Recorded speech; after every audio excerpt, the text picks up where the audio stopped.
Ben moi, c'est ça que je disais à tout le monde. C'est comme, tu sais, si tu veux spéculer, moi, je ne conseille pas aux gens de spéculer nécessairement parce que, comme je te dis, je ne crois pas à ça nécessairement. Puis les statistiques sont toutes là pour me backer. Puis oui, il y a tout le temps des exceptions, mais c'est des exceptions. Puis c'est rare que toi, tu vas être une exception. Comme tu comprends, les gens vont tout le temps penser qu'ils sont l'exception, mais finalement, c'est pas ça. Fait que c'est pour ça que je ne recommande pas aux gens de spéculer. Mais mettons que quelqu'un veut absolument le faire pour s'amuser ou pour le volet, on va dire, éducatif de la chose, ben ce que je dis tout le temps, c'est max 5%. C'est comme 5% de ton capital. Exactement. Fait que si tu as 100 000, ben pas plus que 5 000 là-dedans. Comme ça, si tu le perds, ben c'est comme... C'est pas dramatique parce que c'est encore 95% qui va bien. Puis si tu fais un gros coup, puis finalement, tu es chanceux, parce que souvent, c'est de la chance. Les gens n'aiment pas ça dire que c'est de la chance, mais c'est de la chance la plupart du temps. Ben, c'est comme, salut le chien, allô. On a un chien qui va se promener, c'est ça, il vient s'asseoir là. Bon, il se couche là. Bon, pas trop. On parle de crypto, ça l'intéresse depuis tantôt. Voilà, tiens, Charlie, t'es dans le crypto pas mal. On en parlait off the record tantôt, on faisait juste japper quand on parlait de Bitcoin et tout. Il est rentré dans le Solana cette semaine. Fait que non, c'est ça, sérieux. 5%, puis tu sais, même affaire que quand tu vas au casino, souvent les gens vont comme sortir 200$. Si je le perds, parce qu'ils sont à l'aise avec ça. Puis si je gagne 200 000 les machines, tant mieux. Mais c'est comme ils sont conscients qu'ils vont peut-être le perdre, puis ils sont à l'aise avec ça. Ben, si tu y vas avec le même mindset, c'est correct. Mais fallait pas avec. Puis faut pas que tu aies l'attitude de je vais me refaire. C'est ça le danger, c'est parce que. Moi, là, ça, c'est ma. Parce que moi, je joue beaucoup au casino. Ouais. En ligne.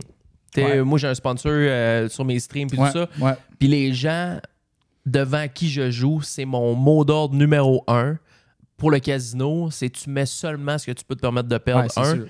Et quand tu l'as perdu, tu vas jamais essayer de redéposer pour le regagner. Parce que ça, tu vas être 2 fois plus dans le trou. Puis là, tu rentres dans le service. Et puis là, tu deviens émotif. Puis là, c'est encore pire après. Puis tu fais encore plus des mauvaises décisions. Puis, c'est un cercle infernal. Voilà. Donc, là, bon, on est parti un peu crypto. Ouais, ben écoute, tu me disais tantôt crypto, mais en fait, moi, mettons, mon opinion par rapport à ça, c'est que la crypto, je te dirais,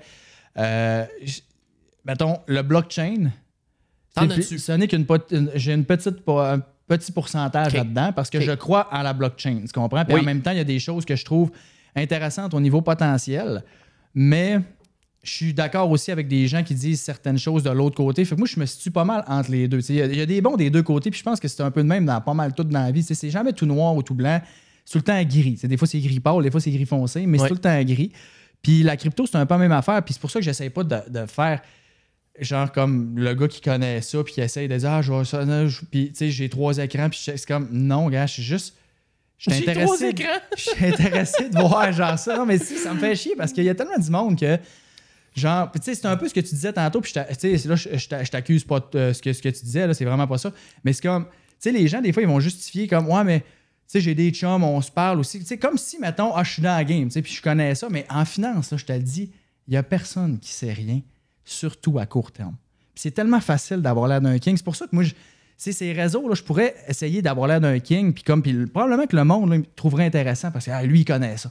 Genre, puis parce qu'ils connaissent pas ça vraiment. Fait que ça serait facile, autrement dit, de les faire croire que je connais ça. Puis il y en a beaucoup qui le font. Mais en bout de ligne, là, moi, là, le nombre de meetings que j'ai eu avec des experts, là, ou comme que, au cabinet, mettons, ils t'envoient, ils font un état des marchés de type, puis là, tu écoutes du monde parler, puis là, des fois, même des chroniques à RDI, exemple, que tu écoutes ça, puis là, tu écoutes des experts. C'est comme 8 fois sur 10, ils se trompent, genre, puis ça arrive pas ce qu'ils pensent qui va arriver, ou ça se plante pas autant qu'ils pensent que ça va planter, ou ça lève pas autant qu'ils pensent que ça va lever. Puis, à court terme, je te le dis, il n'y a personne. C'est pas personne possible. C'est pas possible. T'as bien beau être impossible. Tu peux lire ton graphique de toutes les crises de façon que tu veux. Tu peux. C'est à court terme, là, c'est.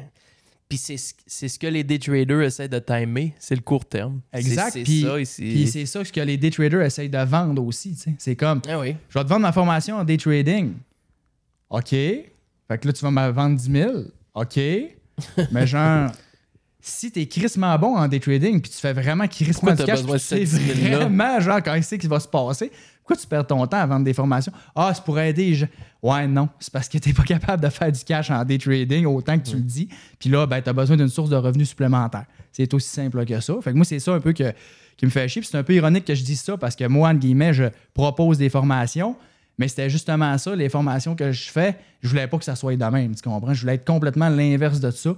Puis moi, je focus sur ces concepts, puis ces principes, puis sur vraiment ce qui est le plus important de savoir pour justement que les gens tombent pas dans ces pièges-là. T'sais, si les gens sont éduqués, là, ils tomberont pas dans le piège du day trading, tu comprends? Ouais. Mais si quelqu'un qui n'est pas éduqué, là, la formation à 10 000, ça se peut qu'il l'achète parce qu'il pense que ça va vraiment y amener comme un edge, mais ça, c'est parce qu'il ne comprend pas à quel point c'est impossible de le prévoir, genre, tu comprends? Puis c'est comme, il perd probablement son temps. Fait que c'est ça. Fait que moi, je veux juste comme donner de la bonne éducation pour faire en sorte que les gens sont capables de réfléchir par eux-mêmes puis sont capables de juger. Parce que la finance, ça, c'est pas si compliqué que ça, mais c'est nous autres qui rend ça compliqué. C'est vraiment ça. Quelle est l'importance? À quel point c'est si important de commencer jeune en investissement? Moi, j'ai commencé à 29, même peut-être 30. Ouais. Mais comme j'ai commencé très tard, sauf que je mets justement 3-4 fois plus d'efforts et d'argent de côté pour le temps qui a été perdu, l'argent qui n'a pas été investi dans ma vingtaine, c'est fait, je l'assume. J'ai eu les plus belles brosses de ma vie, les beaux voyages dans tout plein de pays, à faire des affaires que j'étais super privilégié de faire. Ça, c'est bien correct. Mm-hmm. Mais ça fait que je suis dans une position aujourd'hui où quand je me compare à des personnes de 32 ans comme moi, ils sont pas mal plus avancés dans leur préparation de retraite. Fait que je mets beaucoup présentement de côté, genre trop pour qu'est-ce que je pourrais me permettre. Mais c'est jamais trop, mais je comprends ce que tu veux dire. Je me serre la ceinture là, vraiment pour rattraper ça. Mais à quel point c'est important? C'est tellement... Je suis content que tu amènes ce point-là, puis on avait dit qu'on allait le jaser. Comme l'intérêt composé, là, c'est pas pour rien qu'Einstein appelait ça la 8e merveille du monde. Là. C'est la chose la plus importante, vraiment, puis c'est le concept à comprendre le plus. Puis genre, il est jamais trop tard, mais il n'est jamais trop tôt, c'est sûr. Puis à 30 ans, 29, 30 ans, en passant, la majorité des gens, ça commence comme peut-être à 35, là, comme vraiment être plus sérieux là-dessus. Puis tout. Puis des fois, il y en a qui se réveillent jamais. Là, OK? Fait qu'à 30 ans, on va dire, tu es encore rachetable, entre guillemets. OK? T'es pas trop tard, mais clairement que, comme tu as dit, avec tous les revenus que tu as fait dans la vingtaine, tu sais, que si tu en avais placé une partie pendant, oui, ça aurait changé bien des choses. Puis c'est exactement pour ça. Mettons, si tu me demandes la raison principale pourquoi j'ai décidé de quitter ma pratique, là, c'est exactement pour ça. Parce que ça me faisait trop chier de voir du monde qui était juste à pas grand-chose, d'avoir une situation financière complètement différente. Quand je dis pas grand-chose, c'est d'avoir des lumières qui s'allument parce que tu t'es fait allumer. Ouais. Tu comprends?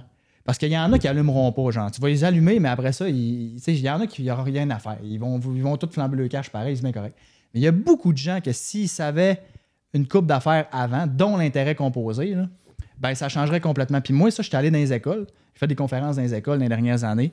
Puis j'ai testé un peu mon approche parce que à chaque fois que je faisais une rencontre avec les clients, là, le bout de l'intérêt composé puis de la façon que je le montrais, là, je te le dis, là, c'était tout le temps là que ça se passait. C'était le déclic? À tout le temps. Hey, désolé, ça a coupé. On a une caméra qui a overheat. C'est la première fois que ça me fait ça. Je disais que moi, je l'ai catché justement quand j'avais un de mes gars de day trading, l'intérêt composé. Ouais. Le gars, il faisait du day trading puis, de crypto, puis je l'ai vu faire des montants de fou. Ouais. Lui, il m'avait parlé de l'intérêt composé, puis j'ai catché, j'ai fait « Ah ben tabarnak, c'est donc ben beau ça. » C'est quoi l'intérêt composé? Ouais, écoute, c'est le concept le plus puissant. Là. C'est comme je disais, Einstein appelait ça la 8e merveille du monde. Là. C'est pas pour rien. C'est juste comme, tu sais, mettons que tu as de l'intérêt simple pour faire ça le plus facile possible. C'est que, mettons que tu as mis 1000$, tu fais de l'intérêt simple, par exemple. Là, c'est genre, ben, c'est ton 1000$ qui va te rapporter 100$. Mettons que tu fais 10%, là, ça va te rapporter 100$. L'année d'après, ça va te rapporter encore 100$. L'année d'après, ça va te rapporter encore 100$. Fait que c'est juste comme ton capital de départ, ton intérêt gagné sur ça, that's it. Quand c'est de l'intérêt composé, c'est que ton intérêt s'ajoute au montant du départ. Voilà. Ça veut dire que si tu as mis 1000$, ton 100$ va venir s'ajouter. Fait que là, tu vas avoir 1100 qui va fructifier. Après ça, l'année d'après, c'est 110 parce que c'est 10% de 1100. Puis là, c'est rendu 1210 qui est là. Après ça, tu fais 10% de 1210, puis ainsi de suite. Fait que ce qui est plate avec l'intérêt composé, c'est qu'au début, ça n'a pas l'air si malade que ça parce que là, tu viens de faire 100$, t'es comme, ouais, ben c'est pas avec ça que je m'achète une Lambo. Voilà. Effectivement. Mais quand tu laisses un petit peu plus de temps en avant de toi puis tu checkes ça, c'est juste comme complètement phénoménal ce que ça fait. Puis j'ai une vidéo justement sur ma chaîne YouTube de ça qui l'explique, que je fais un exemple vraiment comme en chiffres et tout, mais la finalité de tout ça, mettons, la conclusion, c'est vraiment que si tu prends quelqu'un qui commence à 20 ans versus quelqu'un qui commence à 35, mettons, ah, c'est terrible. Puis qu'ils mettent la même chose. Tu sais, comme lui qui a commencé à 20 ans en mettant 400$ par mois va avoir 1 050 000, genre, à 60 ans. Puis là, je fais l'exemple sur une période normale, tu sais. Ça, c'est 400$ par mois? 400$ par mois pendant 40 ans. Mettons, OK? Période de travail normale. Là, je suis pas en train de dire qu'il faut pas toucher à son argent avant 60 ans. C'est 100 piastres semaine, là. C'est 100 pas la fin du monde, that's it. Fait que, tu sais, tu mets ça, t'es millionnaire automatique. Des vrais chiffres, là. Des vrais chiffres. À 7 7 de rendement, rien de... Puis si tu fais bien tes patentes, tu peux très bien faire du 14-15, là. À long terme, c'est difficile. Moi, je te parle de mes 2 dernières années, ça a bien été. Exact. Là, si 10 ans et plus, il faut que tu calcules. Il va y avoir des années moins fortes. Tu vas faire 7 à 9 en moyenne. Si tu fais plus, tant mieux. Mais si tu fais tes projections avec 7-8, c'est comme... Tu sais, c'est réaliste, tu comprends? Puis tu veux pas... Surtout si tu vas te mettre dans des fonds indiciels, on en reparler tantôt, là, mais genre... L'erreur à faire, c'est de calculer avec des trop gros rendements qui ne seront pas soutenables sur le long terme. Justement, faire du 14-15, sur le long terme, là, c'est pas pour t'ostiner, c'est juste parce que les chiffres sont juste pas là pour le démontrer. Tu comprends qu'à long terme, tu vas réussir à soutenir ça. Fait que c'est pour ça qu'en moyenne, 7 à 9 % c'est le chiffre que tu peux retenir, que c'est sûr que tu vas pas mal faire ça si ton portefeuille est bien bâti puis il est en grande majorité en action, donc 80 à 100 % en action. Après ça, si la personne a commencé à 35 ans, mettons, a mis le même 400$, elle va avoir 324 000. Tabarnak! Au lieu d'1,50 million. Différence. Fait que pour pas avoir mis 72 000 dans les 15 premières années, 400$ par mois pendant 15 ans, c'est 700 000 à peu près, là, de 600 quelques mille, quasiment 700 000 dans le fond que la personne a de moins. OK? Puis ça, c'est pas tout, là. Parce que le pire, si tu veux vraiment virer le fer dans la plaque à quelqu'un qui a 35 ans aujourd'hui puis qui n'a pas commencé, c'est comme combien que cette personne-là, mettons, parce que maintenant, quand tu places de l'argent, c'est pour vivre de tes investissements, on est d'accord? Oui. Donc, le million que la personne a là, à 60 ans, ben combien qu'elle peut se verser de salaire par année? Mettons qu'elle veut liquider tout son argent. À 85 ans, il n'y en a plus, mettons. Combien qu'elle peut se verser par année? OK, repose ta question, je m'excuse. Okay. La personne, après sa retraite... Mettons que l'objectif, là, c'est que le gars, à 60 ans, il dit « Moi, je veux vivre de mes investissements. OK? Je travaille plus. » Oui. Avec son million qu'il a accumulé dans son 40 ans-là, mettons, parce qu'il a juste mis 400$ par mois, on s'entend. Là. Ça n'inclut pas rien là, de la maison qui est finie de payer, ça n'inclut pas les retours d'impôts réinvestis, ça n'inclut pas le fonds de pension s'il a travaillé une place. C'est juste son petit 400$ qu'il a mis. Là. Si tu rajoutes tout le reste, là, la personne a bien plus que ça. Tu comprends? Mais là, c'est au strict minimum, quelqu'un est millionnaire automatique en mettant 400$ par mois. Fait qu'avec le million, la personne là, est capable de se mettre, est capable d'avoir combien de salaire par année de 60 à 85, mettons.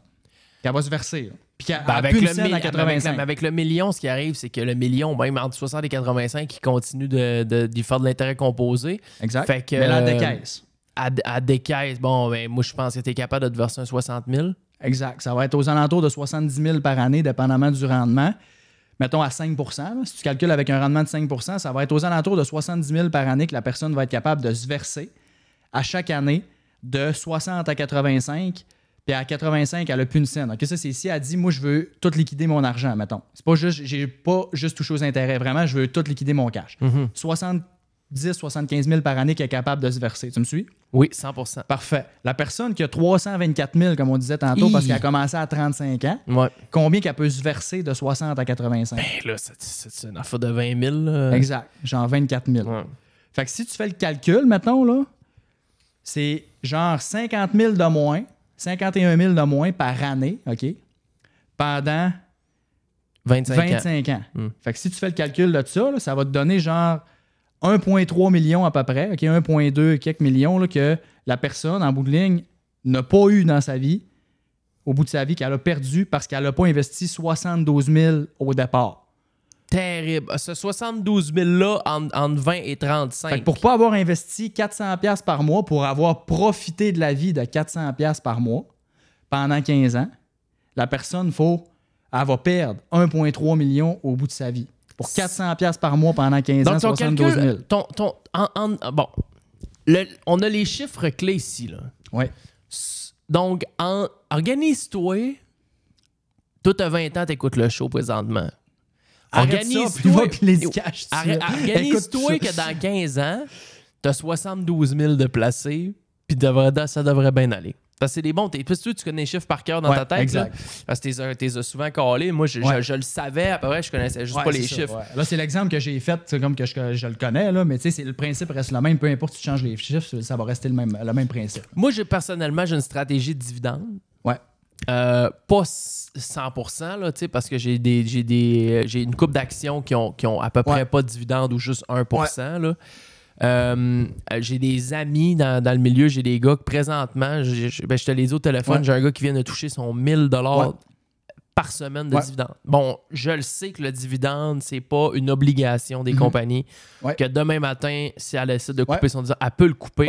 Mais des compagnies qui augmentent le dividende depuis 40 ans, 30 ans, 25 ans, peu importe, ben c'est pas mal. On est pas mal dedans. Je pense pas qu'ils vont couper demain matin.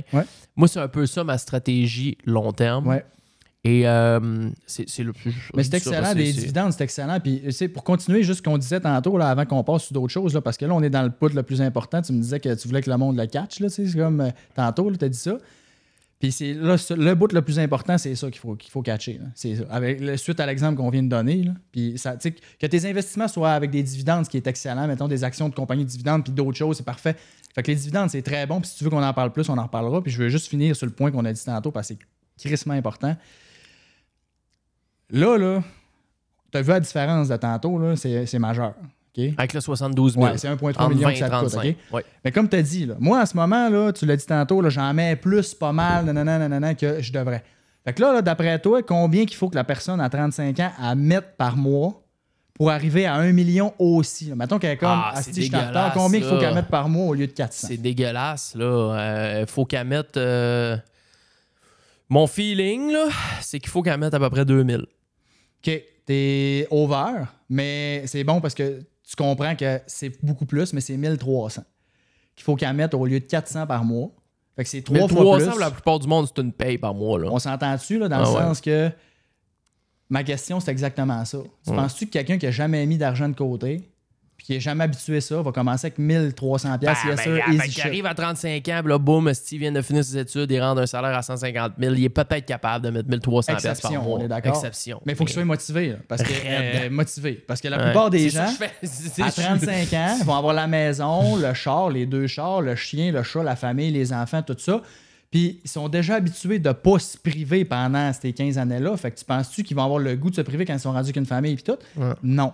Fait que c'est encore plus dur de le faire, OK? Plus dur. Mais mettons que la personne décide de le faire parce que c'est une exception, OK? Mettons. Mais elle le fera pas parce que je te le dis, le monde, ils commenceront pas à 1300 easy shit. C'est comme l'équivalent de quelqu'un qui n'a jamais fait de gym puis je vais bencher 3 plates. Non, c'est ça, ça n'a pas de bon sens. Fait que quelqu'un qui commencerait avec 1300 va le faire 1 ou 2 mois puis après il va juste faire comme je suis pas capable puis c'est de la merde puis comme non. Fait que là, finalement, il va renoncer. Mais genre, mettons que la personne est vraiment motivée et qu'elle le fait. Ben, elle va avoir mis 1300$ par mois pendant 25 ans, de 35 à 60. Puis elle va avoir investi aux alentours de 390 000. OK, là, je me souviens plus des chiffres exacts de son propre argent. Là. Ça va être aux alentours de 390 000 qu'elle va avoir mis pour avoir 1 million. Tu me suis? 100%. L'autre, elle va avoir mis 400$ par mois pendant 40 ans. Fait que ça va être genre 190 000 aussi. 180, 192 dans ce coin-là. Fait que la personne va avoir mis 2 fois moins de sa propre argent. Ouais. Son argent a tellement travaillé plus longtemps. Exactement. Puis c'est pour ça que tu peux pas le rattraper, le retard, tu comprends? Parce que tu le rattrapes, dans le fond, elle est en même montant, mais ça lui a coûté 2 fois plus cher. Tu comprends-tu? Puis de sa vie, c'est là le point le plus important. De 35 à 60, là, sa vie, là, elle est plate en esti, là, parce qu'elle a 1300$ de moins par mois pour faire ce qu'elle veut. C'est 11 000 par année. Tandis que l'autre personne, elle fait juste genre 400$ par mois, easy shit, puis il reste 11 000 par année pour faire une coupe de voyage, pour faire la fiesta, pour s'amuser, peu importe, faire ce qu'elle veut. Tandis que l'autre personne, il faut qu'elle se rattrape. Fait que pendant 25 ans, elle va se priver pour juste arriver égale. Tandis que l'autre personne va chiller de 35 à 60, puis pour le sacrifice, qu'on s'entend, là, d'avoir perdu 400$ par mois dans les 15 premières années, je veux dire, c'est pas gros sacrifice, mais de perdre 1300$ par mois quand t'es rendu avec une famille, pis ci, pis ça, c'est crissement plus dur. Puis en plus, tu le perds pendant 25 ans au lieu de le perdre pendant 15 ans si t'as commencé à 20 ans, tu comprends-tu? Fait que c'est fou, là. Le mot d'ordre, c'est 100$ par semaine. Le plus tôt que tu peux. Le plus tôt que tu peux. Commence à 16 ans. C'est exactement. Le plus tôt que tu peux. Ouais, mon homme. Puis là, tu vas être comme, ben oui, mais là, tu vas être rendu à 26, 27 ans. Ben oui, mais j'ai rien que, je sais pas moi, 22 000. Ben non, mais... Mais tu te prives pas, c'est que tu augmentes ta qualité de vie future. Puis c'est ça que les gens ne cachent pas. Parce que les gens, là, ils ont une. Tu sais, puis probablement que si tu n'as pas investi plus tôt, c'était un peu ça, mettons, ton mindset. C'est comme, je veux pas me priver. Mais c'est ça que les gens ne catchent pas, c'est que tu te prives pas. Parce qu'en bout de ligne, moi, c'est pour ça que je t'ai dit, je vais essayer de faire catcher au plus de gens possible ça, parce que moi, je l'ai vu l'autre bout. Tu sais, toi, mettons, là, quand t'es dedans, mettons, c'est dur pour quelqu'un de se projeter dans 15-20 ans, c'est trop loin, tu comprends? C'est comme c'est pas concret. Fait que c'est dur. Mais moi, je l'ai vu 15-20 ans plus tard, de quelqu'un qui a 50 ans, puis qui a pas une scène ou qui a profité de la vie, mais qu'après ça, il est comme... Oui, j'ai eu des belles expériences, j'ai fait des voyages, ça, mais la personne, là, souvent, là, elle est bourrée de regrets. Là, parce qu'elle est comme si j'aurais pu faire ci, ça, mettre cet argent-là de côté, puis aujourd'hui, je serais capable d'être plus libre, je serais capable de prendre ma retraite plus de bonheur, ou je serais capable d'avoir plus de contrôle sur ma vie. Là, je suis obligé de rester dans ma job que j'aime plus, puis je suis écœuré, juste dans l'attente de ma retraite, puis je suis plus capable, puis la personne, elle se rend malade de ça.